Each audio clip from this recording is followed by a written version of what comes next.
والتين والزيتون وطور سينين وهذا البلد الأمين لقد خلقنا الإنسان في أحسن تقويم ثم رددناه أسفل سافلين إلا الذين آمنوا وعملوا الصالحات فلهم أجر غير ممنون فما يكذبك بعد بالدين أليس الله بأحكم الحاكمين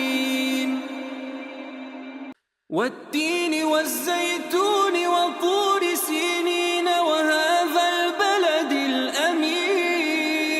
لقد خلقنا